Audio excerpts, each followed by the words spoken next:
She stood frozen, wine glass trembling in her hand. The room had gone quiet, that terrible, suffocating quiet where everyone pretends not to be listening while hanging on every word. Julian was laughing. That easy, charming laugh that had won her over 7 years ago. The same laugh that now felt like broken glass against her skin. "My wife," he said again, louder this time, making sure the entire room heard. "She can't make a single decision without me. I'm telling you, it's adorable." Emily felt the heat creep up her neck. Felt every pair of eyes land on her like spotlights. Felt herself shrinking, disappearing, becoming invisible even as she stood in the center of it all. She couldn't speak. Her throat had closed. Her chest was too tight. He didn't notice. He never noticed. And in that moment, standing in a room full of strangers who pitied her, loved ones who looked away, and a husband who saw her as a punchline, something inside Emily finally snapped. She set down her glass without a sound. Turned. And walked away. No one followed her. No one called her name. They just watched as she moved through the crowd like a ghost, already gone before she'd even left the room. What happened next would change everything. Not just for Julian. For both of them. Hello, beautiful souls watching this story unfold. Before we dive deeper, I want to know, where are you watching from right now? Are you somewhere cozy, maybe with a cup of coffee? Or are you commuting, stealing moments for yourself? Drop your city in the comments below. And if you're new here, welcome. Hit that subscribe button, because what you're about to witness is a journey of reclamation, power, and the kind of revenge that doesn't need to scream to be heard. Now, let's go back. Back to where it all began. Emily Carter wasn't always quiet. There was a time, years ago, before the subtle erosion began, when she'd been the loudest voice in any room. The girl who organized protests in college, who argued philosophy at 2 a.m. in cramped dorm rooms, who picked her own clothes and her own path and her own damn opinions without asking permission from anyone. She'd been a journalist once. A good one. The kind who asked uncomfortable questions and didn't flinch when powerful people tried to intimidate her into silence. But that was before. Before Julian. Or rather, before she became the version of herself that Julian preferred. She met him at a gallery opening in Manhattan. She'd been covering the event for a lifestyle magazine, a fluff piece, nothing serious, but it paid the bills while she worked on her investigative portfolio. He'd been standing in front of an abstract piece, expensive suit tailored perfectly, dark hair just messy enough to look deliberately styled. "What do you think it means?" he'd asked her, not looking away from the canvas. "I think it means the artist got paid $20,000 to throw paint at a wall," she'd answered. He'd laughed then. That genuine, surprised laugh. Turned to look at her with those slate grey eyes that seemed to see right through her defenses. "You're honest," he'd said. "I like that." "I'm a journalist," she'd replied. "It's literally my job." They talked for 3 hours. About art, about truth, about the stories people told themselves to survive. He'd been charming, yes, but also curious. Asking about her work, her ambitions, her dreams. He'd seemed genuinely interested in the woman she was. Looking back now, Emily wondered if that had been real or if she'd just been desperate to believe someone could see her that way. The relationship moved fast. Too fast, probably. Within 6 months, he'd proposed. Within a year, they were married. She'd been 26 and convinced she'd found her person. The changes started small. So small she didn't notice them happening. "Let me order for you," Julian would say at restaurants. "I know what you like." Except sometimes he'd order things she'd never eaten. And when she'd mention it, he'd say, "Trust me, you'll love it." And she'd eat it, even when she didn't. "That dress isn't quite right," he'd comment before events. "Here, wear this one instead." And she would. Because he had good taste. Because he worked in finance and understood these circles better than she did. Because it was easier than arguing. Maybe skip the investigative piece, he'd suggested one night. his hand on her shoulder, his voice so gentle. Those corporate corruption stories, they're dangerous, Em. And honestly, they don't pay well. Focus on the lifestyle content. It's steadier income. She'd told herself he was being protective. Practical. She'd told herself a lot of things. By their 3rd anniversary, Emily had stopped pitching investigative stories altogether. By their 5th, she'd left journalism entirely to manage their household and help with Julian's networking events. "You're so good at this," he'd tell her. "Making our home beautiful. Making me look good." And she'd smiled. Because wasn't that love? Supporting your partner's career? Being a team? Except it didn't feel like a team. It felt like she was disappearing, one small concession at a time, until she looked in the mirror and didn't recognize the woman staring back. Emily Carter, who'd once confronted senators and exposed corruption, now spent her days arranging flowers and making small talk at parties where her opinions didn't matter. She wasn't unhappy, exactly. She was just gone. And she didn't know how to come back. To the outside world, Julian and Emily Carter were perfect. Their friend said so constantly. "You two are relationship goals," Miranda would gush at dinner parties, her 3rd martini making her effusive. "Julian is so attentive. So supportive. Emily's so lucky," David would add, Julian's college roommate and best man at their wedding. "You take such good care of her, man." Julian would smile, squeeze Emily's hand, and say something self-deprecating about how she was the real catch. And everyone would laugh and agree and move on to other topics. But some people noticed. Jessica, Emily's sister, noticed. She noticed how Emily had stopped finishing her own sentences. How she'd start to tell a story at family gatherings, and Julian would jump in, taking over the narrative, reshaping it until it became his story with Emily as a side character. "Remember that time Em almost got food poisoning in Paris?" Julian would begin, and Emily would open her mouth to speak, but he'd already be rolling forward. "She wanted to eat at this sketchy street vendor, and I said, 'Em, that's a terrible idea,' but she insisted, and sure enough. Except that wasn't what happened. Emily had wanted to eat at a recommended bistro. Julian had insisted on the street vendor because it was more authentic. And he'd been the one who'd gotten sick, not her. But correcting him felt petty. Felt small. So she'd smile and let him tell it his way. Jessica noticed how Emily's wardrobe had changed. How the bright colors and bold prints had slowly been replaced by muted tones, elegant neutrals, clothes that didn't draw attention. "You never wear that green dress anymore," Jessica mentioned once, over coffee. "The one with the flowers. You loved that dress." "It's in the closet," Emily had said vaguely. "Just." Julian thinks it's a bit much for his work events. "And that's where we go most nights now." "What do you think?" Jessica had asked. Emily had stirred her coffee for a long moment. "I think, it doesn't really matter what I think. It's his colleagues. His career. Em. Jess, don't. Please. I'm fine. We're happy."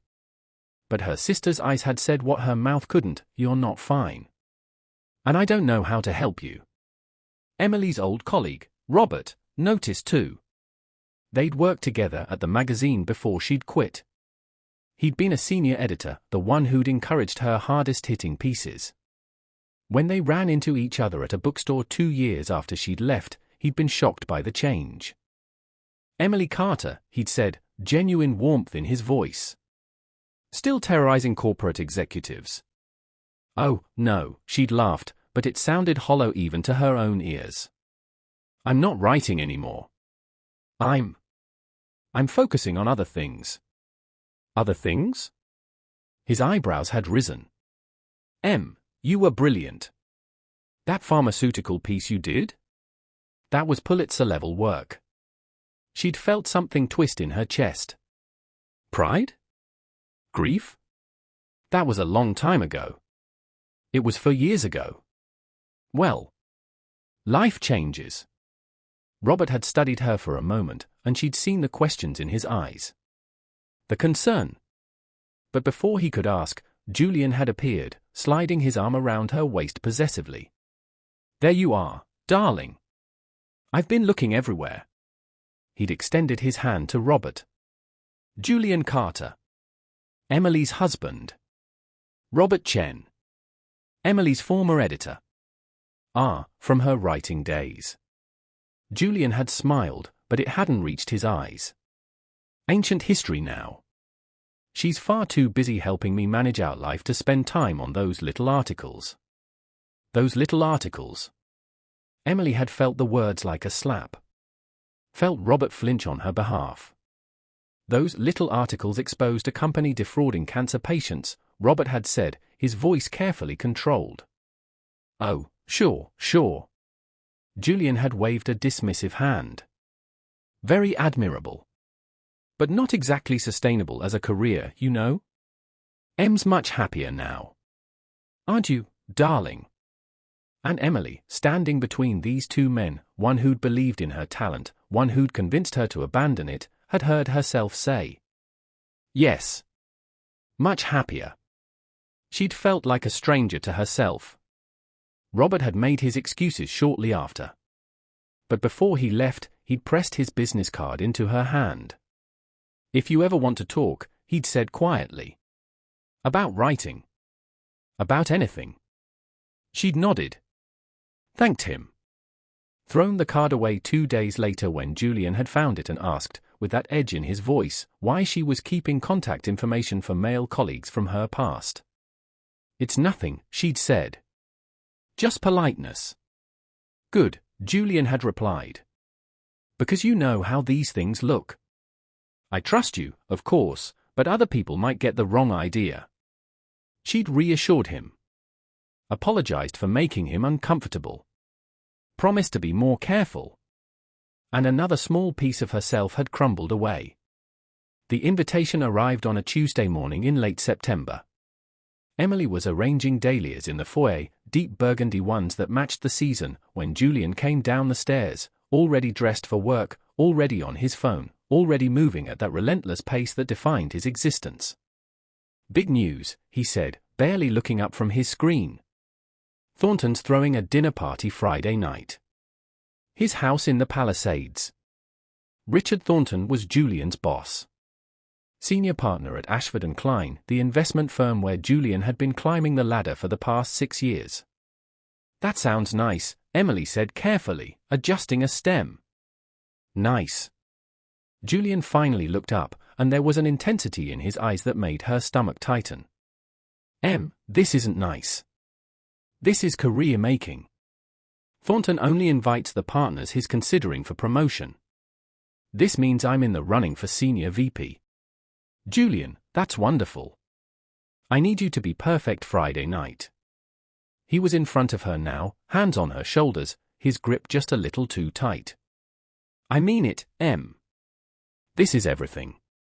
Thornton's wife, Margaret, she's particular. Very old money, very traditional. You'll need to be charming, but not too chatty. Elegant, but not flashy.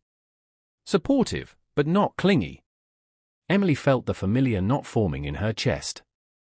The one that appeared whenever Julian's career was at stake, which was always. Of course, she heard herself say, "I'll be perfect." "Good." He kissed her forehead, already moving toward the door. "Wear the navy dress. The Armani one. And pearls. Definitely pearls. And Em." She looked up. "Please don't be shy like last time. At the Henderson event? You barely said 2 words all night. People notice that stuff. They think you're either stuck up or weird." The Henderson event had been 3 months ago. Emily had been fighting a migraine all night but had gone anyway because Julian had insisted. She'd been quiet because speaking had felt like knives in her skull. She'd never told him about the migraine. "I'll be better," she said. "I know you will." He smiled, and she could see how much he believed it. How much he believed in this version of her that existed primarily to reflect well on him. The door closed behind him. Emily stood in the foyer, surrounded by flowers she'd chosen to make their house beautiful, wearing clothes she'd worn to make him proud, living a life she barely recognized as her own.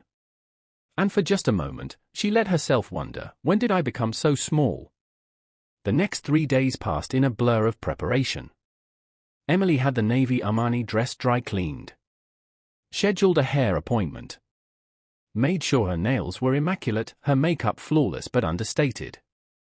She rehearsed conversations in her head, practicing the art of being interesting enough to make Julian proud but not so interesting that she outshone him. It was an exhausting balance. Jessica called Wednesday afternoon. Want to grab dinner Friday? Her sister asked. Dan's taking the kids to his mom's, and I'm craving Korean barbecue. I can't, Emily said, already feeling the guilt. Julian has a work thing. Important dinner party. There was a pause on the other end of the line. Another one. This one's different. His boss. It could mean a promotion. Jessica's voice softened. When was the last time you did something for yourself? Something that wasn't about Julian's career or Julian's networking or Julian's life. Emily opened her mouth to answer and realized she couldn't remember. I'm supporting my husband, she said finally. That's what marriage is. Marriage is partnership. Not servitude. Jess. I'm not trying to attack you. I'm worried about you. You don't sound like yourself anymore. I'm fine, Emily said automatically. I'm really fine. But after they hung up, she sat in the silence of her too-perfect house and wondered if that was true. Wondered if she even knew who herself was anymore. Friday arrived cold and clear, autumn asserting itself with brilliant orange leaves and sharp wind. Emily spent the day preparing. Hair perfectly styled in soft waves. Makeup subtle but polished. The navy dress fit like a glove, elegant and expensive. Pearl earrings and a simple strand around her neck. She looked exactly like what Julian needed, a beautiful, refined, accomplished accessory. When he came home to change, he'd nodded approvingly. Perfect, he'd said. Exactly right. Thornton's going to love you. Not, you look beautiful. Not, I'm lucky to have you. Just, you'll reflect well on me. They drove to the Palisades in Julian's Audi, soft jazz playing, the city lights spreading out below them as they climbed into the hills where people with old money built houses that looked like museums. Remember, Julian said as they pulled through iron gates into a circular driveway lined with luxury cars, be yourself. But, you know, the best version. Emily almost laughed. Almost asked which version of herself he meant, since she'd lost track of who that was. Instead, she smiled and said, I know. The Thornton house was spectacular, all glass and stone, modern architecture softened by expensive landscaping. Through enormous windows, Emily could see people milling about, champagne flutes catching light, the kind of effortless elegance that only came with generational wealth. Her stomach knotted. Ready? Julian asked, but he was already opening his door, already transforming into his public self, confident, charming, ambitious. Emily followed, the autumn air biting through her thin dress. She wasn't ready. She'd never been ready for these events, where she was expected to be present but invisible, charming but forgettable, perfect but not threatening. But she'd learned long ago that what she wanted didn't matter as much as what Julian needed. So she lifted her chin, arranged her face into a pleasant smile, and stepped into the house that would change everything. The house was even more impressive inside than out. Soaring ceilings with exposed beams. Art that looked like it belonged in museums. Furniture that probably cost more than most people's cars. Everything was tasteful, expensive, designed to impress without trying too hard. Margaret Thornton greeted them at the entrance, a silver-haired woman in her 60s wearing understated elegance like armor. Chanel suit, subtle jewelry, the kind of beauty that came from excellent genetics and excellent cosmetic surgeons. Julian, she said warmly, offering her cheek for the standard air kiss. So glad you could make it. Margaret, thank you for having us. May I introduce my wife, Emily? Emily extended her hand with a practiced smile. "It's lovely to meet you, Mrs. Thornton. Please, call me Margaret." The older woman's handshake was firm, assessing. Her eyes traveled over Emily with the efficiency of someone used to cataloging people's worth in seconds. "That's a beautiful dress." "Thank you." "Armani?" "Yes." Margaret nodded approvingly. "Excellent taste. Come, let me introduce you around." They moved into the living room, where about 30 people had gathered in clusters, nursing drinks and engaging in the kind of sophisticated small talk that felt more like verbal chess than conversation. Richard Thornton materialized from the crowd, a broad-shouldered man in his late 50s with silver temples and the confident bearing of someone who'd never questioned his place in the world. "Julian?" He clapped Julian on the shoulder. "Good to see you. And this must be Emily. I've heard wonderful things." "All lies, I'm sure," Emily said with a practiced laugh. "A woman who undersells herself. Refreshing." Thornton gestured toward the bar. "Please, make yourselves comfortable. Dinner's in an hour." Julian was absorbed into a conversation about market trends almost immediately. Emily found herself standing with a group of wives, women in their 40s and 50s, impeccably dressed, discussing charity fundraisers and vacation homes in the Hamptons. She nodded in the right places, laughed at the right jokes, sipped champagne she didn't taste, and felt utterly, completely alone. An hour passed. Then another. Dinner was served in a dining room that looked like something from Architectural Digest, a table that seated 20, place settings that probably cost thousands of dollars, food that was more art than sustenance. Emily found herself seated between a banker named Christopher and his wife, Diane. Julian was at the other end of the table, deep in conversation with Thornton and 2 other senior partners. "So Emily," Diane said, her smile polite but disinterested, "what do you do?" It was the question Emily had learned to dread. "I manage our household," she said, keeping her voice light. "And I help Julian with his networking and career planning." "How lovely." Diane's tone suggested she found it anything but. "So you don't work?" "I used to be a journalist," Emily heard herself say, then immediately regretted it. "Oh." Diane perked up.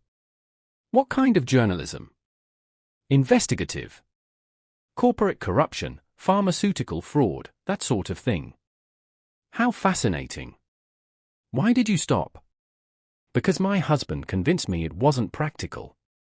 Because I slowly gave up every piece of myself that didn't serve his ambitions.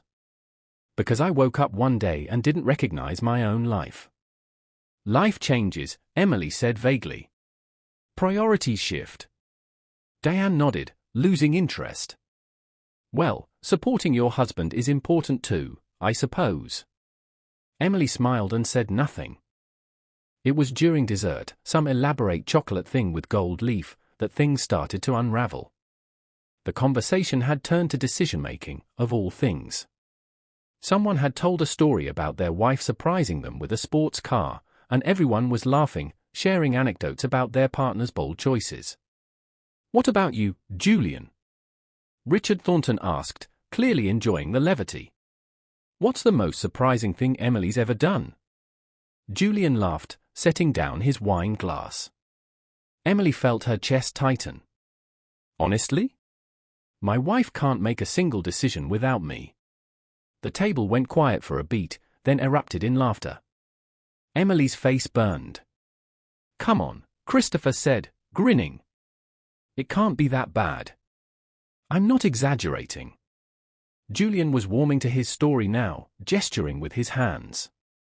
"Last week, she stood in the grocery store for 20 minutes trying to decide between 2 types of lettuce. I had to walk her through it over the phone." "2 types of lettuce?" More laughter. Someone said something about analysis paralysis. Emily felt like she was watching the scene from outside her own body. "It's actually kind of adorable," Julian continued, his voice fond but condescending. "She's brilliant about some things, don't get me wrong. The house is always perfect. She remembers everyone's birthdays. But left to her own devices with an actual choice? Total paralysis. Oh, I know that type, Diane said, nodding sagely. My sister's the same way. Needs constant reassurance. Emily wanted to speak. Wanted to say that she'd once investigated Fortune 500 companies, that she'd made life-or-death decisions about what stories to publish, that she'd chosen her own life before Julian had slowly, carefully talked her out of it. But her throat had closed. Her hands were shaking in her lap. And Julian was still talking. I mean, I practically run her whole life, he said with a self-deprecating shrug that was really a boast. But someone's got to, right? The laughter that followed felt like needles in Emily's skin. Margaret Thornton, she noticed, wasn't laughing. The older woman was watching Emily with sharp, intelligent eyes. Well, Margaret said quietly, perhaps your wife simply knows that some decisions aren't worth fighting over. It was a lifeline. A moment of solidarity from an unexpected source. But Julian missed it entirely. Maybe, he said, still smiling. Or maybe she just knows I'm better at it. That was when something inside Emily cracked. Not broke, not yet. But cracked. Like ice under pressure, the fissure spreading, waiting for the final blow. Excuse me, she heard herself say, standing abruptly. I need to use the restroom. She didn't wait for permission. Didn't look at anyone. Just walked out of the dining room with whatever dignity she could muster, down a hallway lined with expensive art she didn't see, until she found a bathroom and locked the door behind her. The bathroom was enormous, all marble and gold fixtures, a space designed for people who'd never worried about money. Emily braced her hands on the sink, staring at her reflection. She looked perfect. Hair still in place. Makeup flawless. The navy dress wrinkle-free. And utterly hollow. She could hear her own breathing, rapid and shallow. Could feel tears threatening but refusing to fall, as if even crying required permission she hadn't been granted. 7 years. 7 years of making herself smaller. Quieter. More convenient.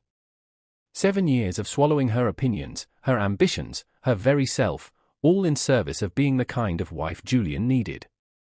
And this was how he saw her. Not as a partner. Not as an equal. As a child who needed managing. A problem to be solved. A punchline. She'd given up her career for him. Given up her friends, her interests, her voice. And he'd turned it into a dinner party joke. Emily closed her eyes, willing herself to calm down. To put herself back together. To walk back out there and smile and pretend none of it mattered. She'd done it before. She could do it again.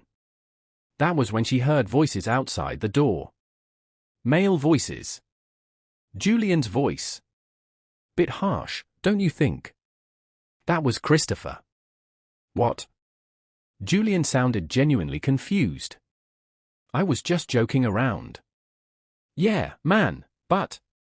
Christopher lowered his voice, but Emily could still hear. Your wife looked pretty upset. Emily? She's fine. She knows I don't mean anything by it. Does she? There was a pause. Emily pressed closer to the door, her heart hammering.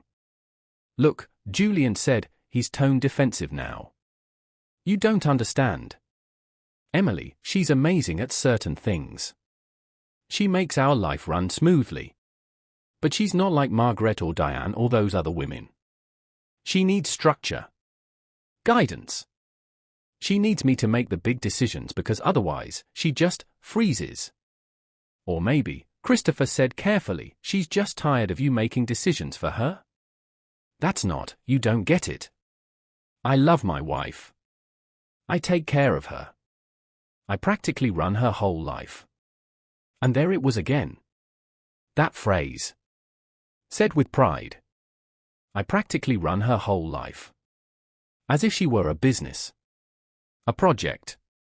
Something to be managed rather than someone to be loved. Emily felt something shift inside her. Something fundamental. The crack widened. Deepened. And in that moment, standing in that too beautiful bathroom, listening to her husband defend his right to diminish her, Emily Carter made a decision. A real one. For the first time in years. She wasn't going to argue. Wasn't going to cry. Wasn't going to beg him to see her as an equal. She was going to teach him a lesson he'd never forget. Not through anger or accusations or the kind of scene that would embarrass them both. Through truth. The simple, devastating truth of who she'd been before he'd convinced her to become someone else. Emily dried her eyes. Fixed her lipstick. Smoothed her dress. When she looked in the mirror again, something had changed in her expression. A hardness around the eyes. A set to her jaw. She looked like someone who'd made a choice. Someone who'd finally stopped asking permission. She unlocked the door and stepped out into the hallway. Julian was there, leaning against the wall, his face arranged in concern that didn't quite reach his eyes. Hey. You okay? I'm fine. Listen, if I embarrassed you in there. You did. He blinked, clearly not expecting direct honesty. I was just joking. Everyone jokes like that about their spouses. Do they? Emily tilted her head, studying him as if seeing him for the first time. Do they really? Come on, don't be sensitive. You know I love you. I know you think you do. What's that supposed to mean? Emily smiled. It wasn't a warm smile. It means I'm going back to dinner now. And you're going to listen to what I have to say. No, Julian. For once, you're going to listen without interrupting. Without correcting. Without taking over the narrative. She walked past him, back toward the dining room, her heels clicking on marble floors like a countdown. Julian followed, confusion turning to unease. Emily, wait. Whatever you're thinking. I'm thinking, she said without turning around, that I've been silent long enough. The dining room had moved on from dessert to after-dinner drinks. People had shifted seats, forming smaller clusters, the conversation more relaxed now. Emily walked in and went straight to her water glass. Picked it up. Lifted it slightly. The gentle tap of glass against glass silenced the room faster than any shout would have. All eyes turned to her. Including Julian's, wide with warning. Emily felt her heart racing, but her hands were steady. Steadier than they'd been in years. I'd like to make a toast, she said, her voice clear and calm. Margaret Thornton's eyebrows rose with interest. Richard Thornton smiled indulgently. Of course. Please. Julian was frozen halfway to his seat, his face pale. Emily took a breath. Tonight, she began, my husband shared with all of you that I can't make decisions without him. Uncomfortable shifting. People suddenly very interested in their drinks. And he's not entirely wrong. Julian's face shifted, relief, vindication, like she was about to confirm his narrative. I have spent the last 7 years deferring to him on nearly everything. Where we live. What we eat. What I wear. How I spend my time. Who I spend it with. Her voice didn't waver. But it wasn't always that way. She could see confusion now. People leaning in despite themselves. When Julian and I met, I was an investigative journalist. I'd just published a piece that helped shut down a pharmaceutical company that was knowingly distributing contaminated medication to cancer patients. Margaret Thornton's eye sharpened. I'd won 3 awards for investigative reporting by the time I was 25. I'd interviewed senators, CEOs, criminals. I'd made decisions every single day that had real consequences for real people. Julian's voice came out strangled. Please don't interrupt me, Julian. You never liked it when I interrupted you. He closed his mouth. Emily continued, her gaze moving around the table, making eye contact with each person. But Julian was right about one thing. I did stop making decisions. I stopped because every time I made one, he made a better argument for his choice. Every time I expressed an opinion, he had a more logical counter. Every time I tried to do something for myself, he had a reason why it wasn't practical. She paused, letting that sink in. And I believed him. Because I loved him. Because I thought that's what partnership meant: compromise, flexibility, support. Her eyes found Julian's. I didn't realize until tonight that I'd compromised myself out of existence. The room was dead silent. So when Julian says I can't make a decision without him, what he means is that I've been trained not to. I've been conditioned, over years, to believe that my judgment isn't as good as his. That my choices aren't as valid. That I need his permission to exist fully. That's not, Julian started, but Margaret Thornton cut him off with a sharp look. Let her finish. Emily felt a surge of gratitude toward the older woman. But tonight, Emily said, I realized something. The problem isn't that I can't make decisions. The problem is that I forgot I had the right to. She set down her glass. So I'm making one now. The silence in the room was absolute. Even the house seemed to hold its breath. Emily's hands were no longer shaking. Her voice was steady, clear, stripped of the softness she'd cultivated for years. Since my husband believes I need his guidance for everything, she said, let me share some of the decisions I made that he never knew about. Julian's face had gone from pale to ashen. Emily, please. Not here. She ignored him. I decided to stay quiet when you forgot our 5th anniversary. You were closing a big deal, and I told myself your career was more important than dinner reservations. Someone inhaled sharply. Emily couldn't tell who. I decided to forgive you when you missed my father's funeral because you had a client meeting you said you couldn't reschedule. I decided that your discomfort with grief was more important than my need for support. Julian's voice cracked. I decided not to mention that I've been taking anxiety medication for 3 years. The kind you need when you've spent so long believing you're inadequate that your body starts to believe it too. Margaret Thornton's expression had shifted from interest to something harder. Something angry. I decided to tell my sister I was happy when she asked if I was okay. I decided to throw away a job offer from my old magazine because you said it would be too stressful for me. I decided to stop seeing my friends because you always had a reason why each one was a bad influence. Emily could see people's faces changing as they began to understand. To see the pattern. I decided, she continued, her voice gaining strength, to make myself smaller and quieter and more convenient every single day for 7 years. And do you know what the funny thing is? She looked directly at Julian. I was so good at it that even I forgot I was doing it. A tear rolled down her cheek, but she didn't wipe it away. But tonight, when you made me into a punchline for this room, when you reduced 7 years of my self-erasure into a cute quirk, an adorable flaw, something that made you look like a patient, long-suffering husband, something in me woke up. I didn't mean it like that, Julian said, his voice desperate now. I was just joking. Everyone jokes about their spouses. No, Julian. Everyone doesn't. She turned to the room, addressing them directly now. I apologize for making this dinner uncomfortable. That wasn't my intention when I walked in here tonight. But I need to say this out loud, in front of witnesses, because if I don't, I'll convince myself tomorrow that I overreacted. That I was being too sensitive. That he didn't really mean it. She looked back at Julian. You asked me once, years ago, what I wanted out of life. Do you remember? He didn't answer. I said I wanted to write stories that mattered. I wanted to make a difference. I wanted to be seen and heard and respected for my mind. Emily's voice softened, but the steel underneath remained unshaken. And you said, of course, darling.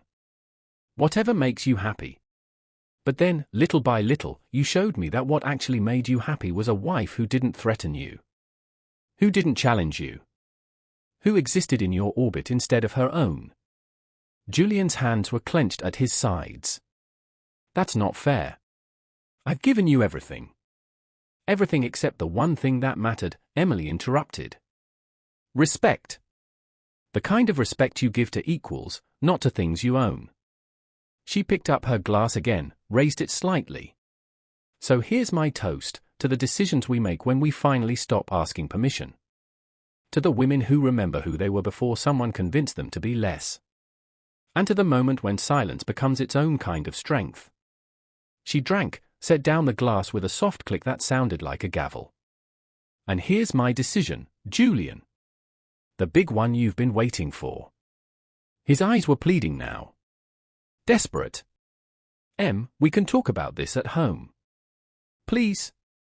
We've talked at home for 7 years. You talked, and I listened. Now it's my turn. She took a breath. I'm done being managed. I'm done being diminished. I'm done making myself small enough to fit into your idea of who I should be. What does that mean? His voice was barely a whisper. It means I'm leaving. Not just this party. Us. The gasps around the room were audible now. Emily heard Diane whisper, "Oh my God. Emily, you can't be serious." Julian stepped toward her, but she held up a hand and he stopped. This is insane. You're overreacting. I made one joke. You've made 1,000 jokes, Emily said quietly. And I laughed at every single one, even when they were about me. Even when they hurt. Because that's what I'd trained myself to do, to prioritize your comfort over my dignity. She could see his mind working, trying to find the argument that would work, the logic that would trap her back into compliance. Where will you even go? He asked, and there was anger creeping into his desperation now. You don't have a job. You don't have money of your own. You need me. And there it was. The truth he'd never said out loud before but had always believed. Emily smiled, and it was the saddest smile anyone in that room had ever seen. You're right. I do need a lot of things. I need therapy to undo the damage of forgetting who I am. I need to reconnect with the friends you systematically isolated me from. I need to figure out if I can still write, if that part of me survived the suffocation. She moved toward the dining room entrance, and this time Julian didn't try to stop her. But the one thing I don't need anymore? Permission. I don't need yours, or anyone's, to decide that I deserve better than this. She turned to face the room one last time. Thank you for dinner, Margaret, Richard. I'm sorry for disrupting your evening. But I'm not sorry for finally speaking up. Margaret Thornton stood, and her voice carried the weight of authority when she spoke. Don't apologize, dear. Some disruptions are necessary. The older woman's eyes moved to Julian with unmistakable disdain. And some men need to be reminded that a partnership requires 2 equals, not a manager and a subordinate. Richard Thornton cleared his throat uncomfortably. Julian, I think perhaps you should. I'm going, Julian said roughly. Emily, wait. But she was already walking away, through the foyer, past the expensive art and the perfect furniture, out into the cold October night. Chapter 8, The Exit. The air outside was sharp and clean, cutting through the perfume and wine heaviness of the party. Emily stood on the circular driveway, her breath making clouds in the darkness, and felt more awake than she had in years. Her phone was in her clutch. Her keys were in Julian's pocket because he always drove, always controlled their comings and goings. She didn't care. She pulled out her phone and called her sister. Jessica answered on the second ring. What's wrong? Can you pick me up? Emily's voice was steady despite everything. I'm in the Palisades. I'll text you the address. Are you okay? What happened? I'll explain when you get here. Just, please come. I'm already getting my keys. Emily hung up and sent the address. Then she walked to the edge of the driveway, away from the house's warm lights, and waited in the darkness. She didn't have to wait long before Julian burst through the front door. Emily! He was running now, jacket flapping, his careful composure completely shattered. Emily, stop! We need to talk about this. We've talked enough. No, we haven't. You ambushed me in there. You humiliated me in front of my boss, in front of everyone who matters for my career. And that's what you're worried about right now. Emily turned to face him, and in the harsh exterior lighting, she could see his face clearly, fear and anger and wounded pride all tangled together. Your career? Not our marriage?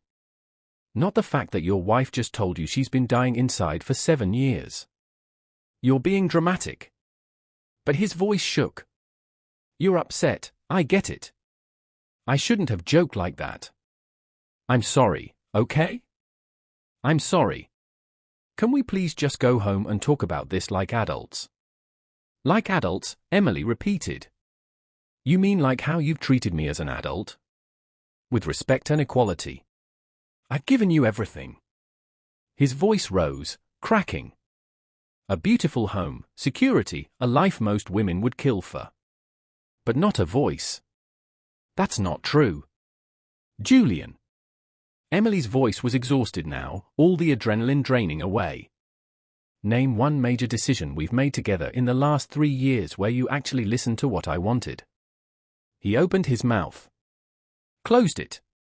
Opened it again. That's not. I always listen to you. You listen and then you explain why your way is better. Every time. Until I stop suggesting alternatives because I know you'll just talk me out of them. That's not control, that's just. I'm good at making decisions. You've said so yourself. I said it because you wanted me to believe it. And eventually, I did. A car was pulling up the driveway now, Jessica's Honda, blessedly familiar and ordinary among all the luxury vehicles. That's my ride, Emily said. You're seriously leaving? Just like that. Julian's face twisted. After everything I've done for you? After I've built this life for us. You built a life for yourself. I just lived in it. She started walking toward her sister's car. Emily. Julian grabbed her arm, not hard, but enough to stop her. Please. I love you. Don't do this. She looked at his hand on her arm. Then at his face. If you loved me, she said softly, you would have learned my favorite color by now.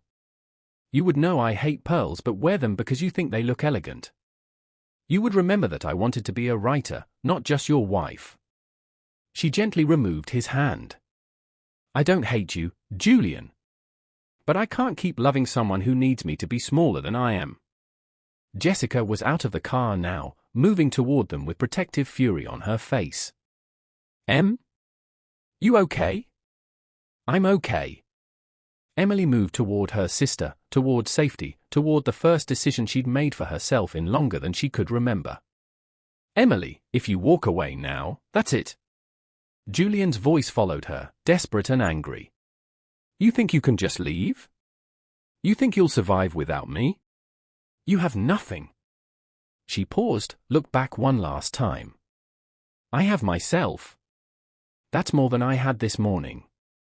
Then she got into the car, and Jessica drove away, leaving Julian standing alone in the driveway of his boss's house, surrounded by the wreckage of the perfect image he'd built.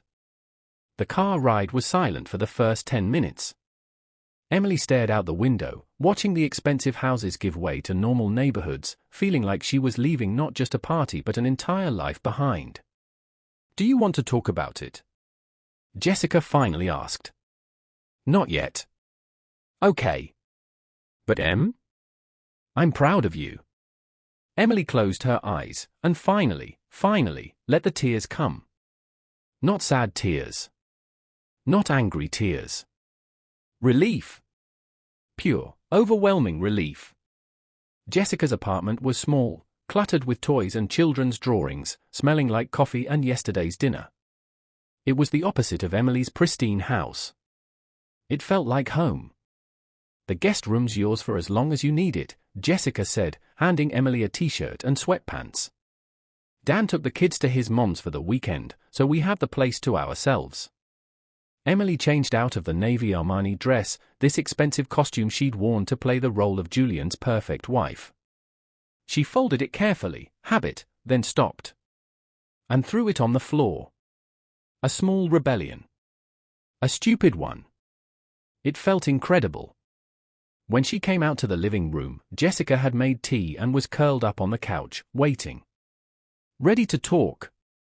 Emily sat down and told her everything.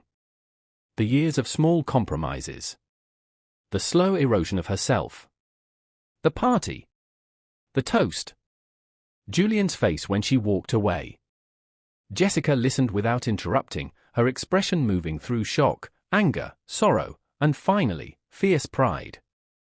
I should have said something sooner, Jessica said when Emily finished.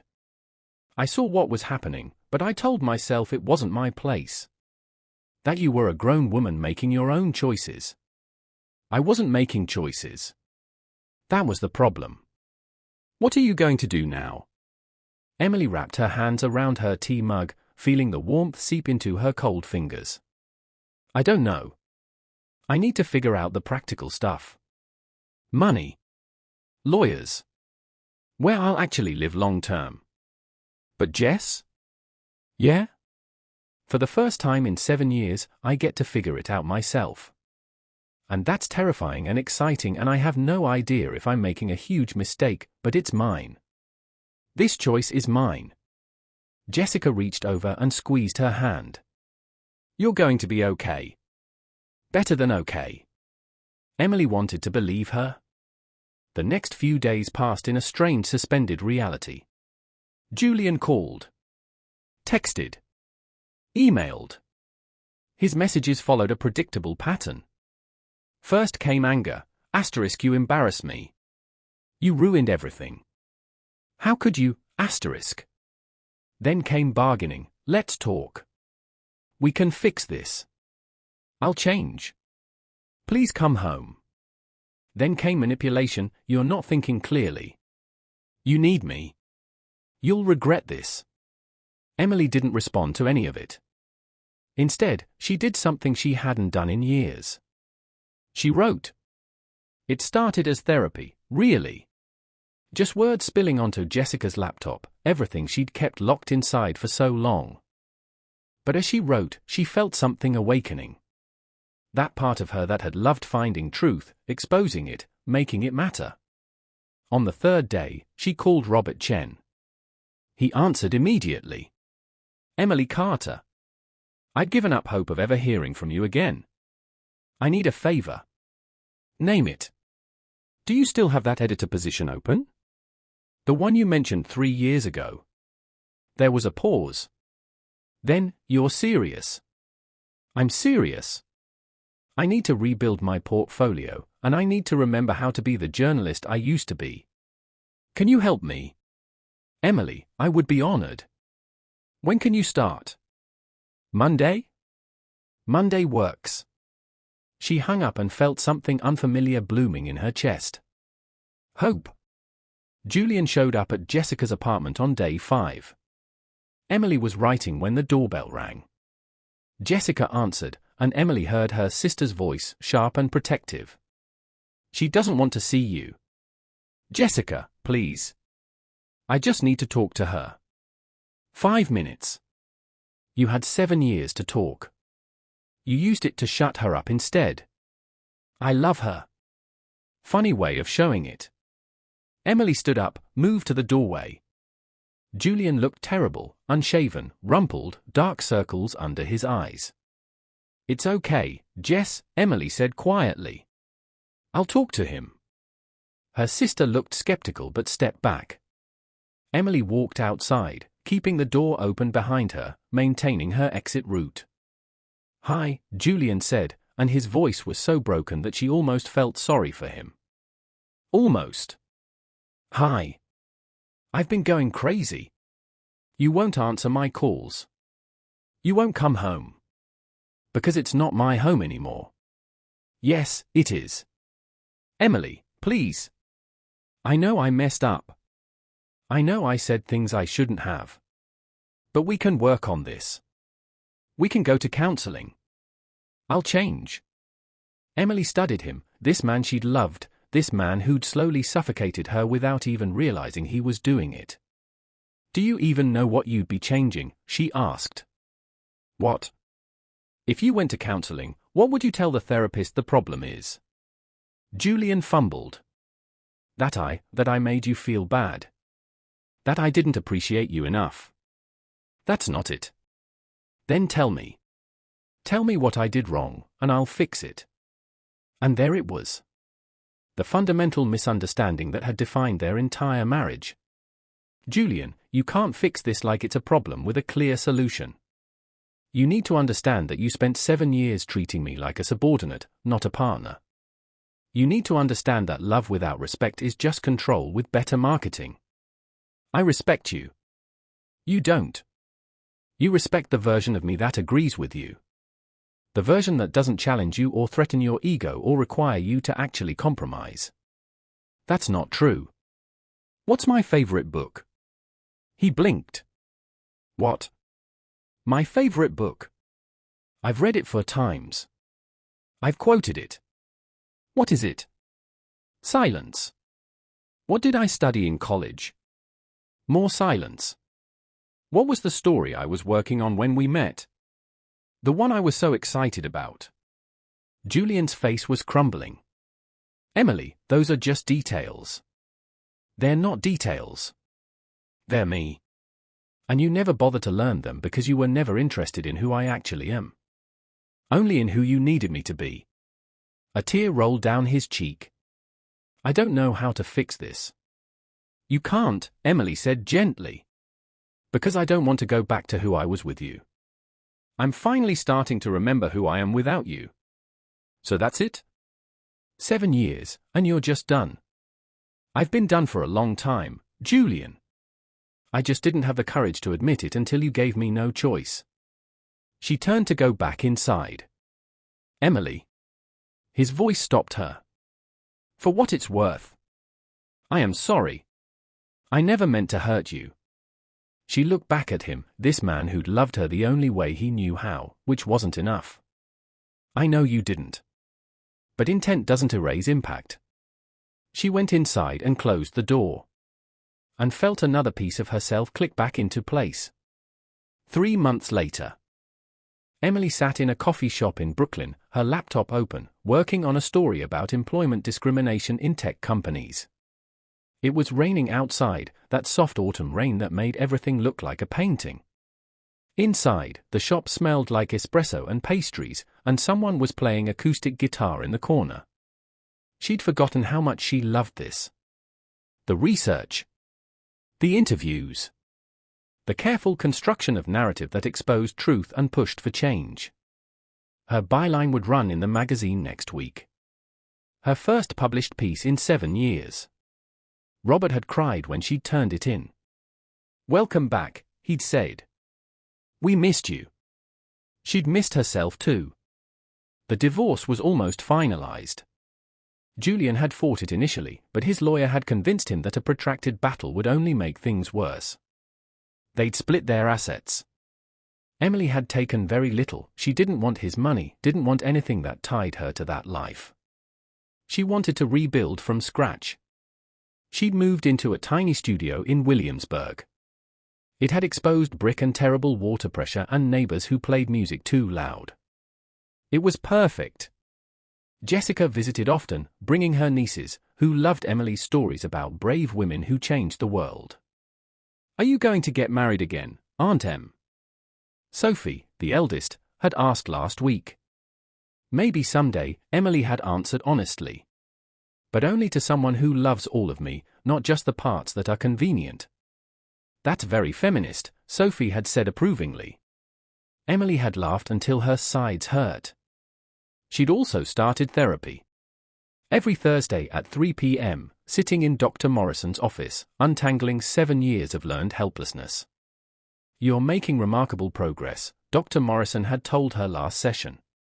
It doesn't feel remarkable. It feels like learning to walk again. That's exactly what it is. You're relearning how to trust your own judgment. How to take up space. How to exist without apologizing for it. Is it always going to be this hard? It gets easier. The voice in your head that sounds like Julian, the one that questions every choice you make, it gets quieter. Eventually, you'll barely hear it at all. Emily hoped that was true. She was meeting Margaret Thornton for lunch today. The older woman had reached out a week after the party, asking if they could talk. Emily had almost declined, not wanting any connection to that night. But Margaret had been insistent, and Emily had been curious. They'd met at a French bistro in Manhattan, all white tablecloths and soft lighting. Margaret had ordered wine, then fixed Emily with those sharp eyes. "I need to tell you something," the older woman had said. "What you did at that party, that took more courage than most people have in their entire lives." Emily had looked down at her menu, uncomfortable with the praise. "I also need to tell you that Julian no longer works for my husband." Emily's head had snapped up. "What?" "Richard fired him 3 days after the party. Officially, it was about a conflict of interest on a client account. Unofficially." Margaret had smiled grimly. "My husband has been married to me for 35 years. He knows what it looks like when a man treats his wife as property rather than a partner. And he won't tolerate it in his firm. I never wanted him to lose his job. Don't." Margaret's voice was sharp. "Don't apologize for consequences he brought on himself. He humiliated you publicly, repeatedly, and then acted surprised when it cost him something." She'd reached across the table and squeezed Emily's hand. "You reminded me of someone that night. Myself, 40 years ago, before I learned to speak up. I wish I'd had your courage then." They'd become friends after that. Not close, Margaret was from a different generation, a different world, but connected by the shared experience of having to fight for respect in their own marriages. Emily's phone buzzed now with a text from Margaret, running 5 minutes late. "Order me the salmon." She smiled and typed back, "Will do." As she waited, she opened her notebook, an actual physical notebook, something she'd started carrying again, and reviewed her notes for the next story. This one was about women who'd left controlling relationships and rebuilt their careers. She'd interviewed 12 women so far. Their stories were heartbreaking and inspiring in equal measure. One of them had said something Emily couldn't stop thinking about. "People always ask if I regret wasting those years with him. But I don't think of them as wasted. I think of them as research. I had to learn what I was willing to tolerate before I could learn what I deserved." Emily understood that now. That evening, after lunch with Margaret and an afternoon of writing, Emily walked home through the rain. Her phone rang. Unknown number. She almost didn't answer. But something made her. "Hello? Emily Carter." A woman's voice, professional. "Speaking. This is Linda Chen from the Investigative Reporters Association. Your recent piece on employment discrimination has been nominated for the Morrison Award for Emerging Voices in Investigative Journalism." Emily stopped walking. Rain poured down around her. "I'm sorry, what?" "The Morrison Award. It's given annually to journalists who are making significant impact early in their careers or after a career break. The ceremony is in April. We'll be in touch with details." Thank you. Thank you so much." She hung up and stood there in the rain, people streaming past her on the sidewalk, umbrellas blooming like flowers. 7 years ago, she'd won her last journalism award. 7 years ago, she'd been someone who believed in herself. And now, slowly, painfully, wonderfully, she was becoming that person again. Later that night, curled up in her tiny studio with tea and her laptop, Emily's phone buzzed with a text from an unknown number. "I heard about your nomination. Congratulations. You deserve it. Jay." She stared at it for a long moment. Part of her wanted to delete it, to block the number and move on completely. But another part, the part that was learning to be generous without being a doormat, recognized it for what it was. An acknowledgement. An acceptance. Maybe even growth. She typed back, "*thank you. Nothing more. Nothing less." Then she set the phone aside and returned to her story. 6 months after that party, Emily Carter stood in front of a room full of journalism students at Columbia University. Robert had asked her to give a guest lecture on investigative reporting. She'd almost said no. Public speaking still terrified her, still brought back echoes of Julian's voice saying she wasn't good enough. But Dr. Morrison had encouraged her to do it anyway. Fear, her therapist had said, is just information. It doesn't have to be a stop sign. So here she was. The hardest story I ever had to write, Emily told the students, wasn't about corporate fraud or political corruption. It was about myself. She paused, looking at their young, eager faces. For 7 years, I lost my voice. Not because someone literally took it, but because I gave it away in tiny increments. A small compromise here. A moment of silence there. Until one day I looked in the mirror and didn't recognize the person looking back. She could see some of them nodding. Understanding. The person who taught me the biggest lesson of my life wasn't a professor or a mentor or even a therapist, though Dr. Morrison is excellent, she added with a small smile. It was my ex-husband. He taught me, through years of dismissiveness disguised as care, that silence doesn't keep you safe. It just makes you disappear. Emily walked to the front of the desk, leaning against it casually. So here's what I want you to take away from this: your voice matters. Your perspective matters. Your stories matter. And anyone who tries to convince you otherwise, no matter how much they claim to love you, is not someone who deserves access to your life. A hand went up. A young woman in the third row. Yes? How did you know when it was time to leave?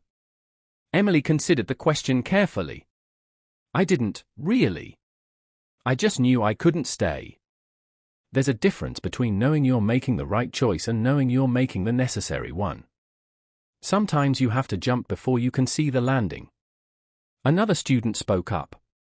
Do you regret the time you spent in that relationship? No, Emily said, and meant it. Because it taught me something essential, that the opposite of love isn't hate. It's indifference. And the opposite of respect isn't contempt. It's dismissal. She looked around the room. My ex-husband never meant to hurt me. He probably genuinely believed he was taking care of me. But intent doesn't erase impact. And love without respect is just a prettier cage. After the lecture, a student approached her. A young man who'd been quiet throughout. Miss Carter? Can I ask you something personal? Of course. I think I might be like your ex-husband. With my girlfriend. I don't mean to, but I do that thing where I make all the decisions because I think I know better.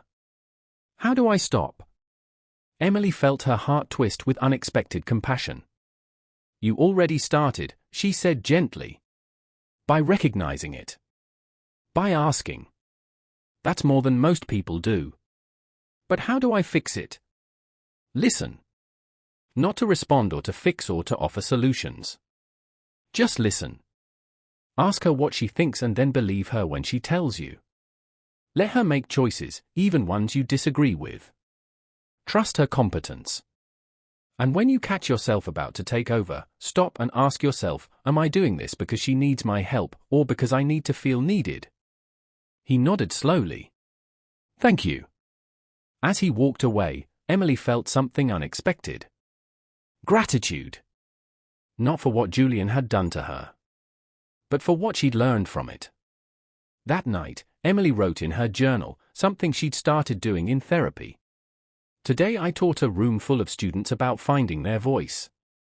I told them about losing mine. And for the first time, I didn't feel ashamed of those 7 years. I felt proud of these 6 months. Someone asked me if I'll ever get married again. I said maybe. The truth is, I don't know. But I do know this, I will never again love someone who requires me to be less than I am. I will never again silence myself to keep the peace. I will never again mistake control for care. Julian taught me a lesson he never intended to teach. That sometimes, the most powerful thing you can do is speak. Even when your voice shakes. Even when it costs you everything. even when you're terrified of what comes next. Asterisk because silence doesn't protect you. It just makes it easier for others to pretend you don't exist. And I exist. Finally, fully, messily, imperfectly, I exist. And that's enough. 1 year after the party, Emily stood at a podium, accepting the Morrison Award for Emerging Voices in Investigative Journalism. The ballroom was full of journalists, editors, photographers, people who told truth for a living. She'd written her acceptance speech carefully, practiced it with Jessica, revised it 3 times. But when she looked out at the crowd and saw Robert in the front row with tears in his eyes, saw Jessica cheering, saw Margaret Thornton in the back with a proud smile, saw Dr. Morrison giving her a subtle thumbs up, she set her notes aside. A year ago, she said, I was standing in a different room, at a different kind of event. And someone I loved made me into a joke. He turned years of my self-erasure into entertainment. The room was absolutely silent. And in that moment, I had a choice. I could stay quiet, like I'd been doing for years. Or I could speak. She paused. I chose to speak. And that choice cost me my marriage, my financial security, my comfortable life. It cost me everything I thought I needed. Emily smiled. And gave me everything I'd forgotten I deserved. She held up the award. This isn't just for the story I wrote. It's for every woman who's ever made herself smaller to make someone else comfortable.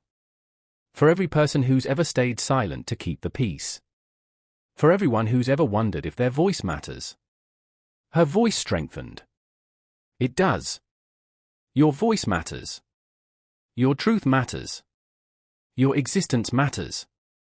And no one, no matter how much they claim to love you, has the right to convince you otherwise. The applause started small, then grew, then became a standing ovation that lasted 3 minutes. Emily stood there, holding her award, feeling tears stream down her face. Not sad tears.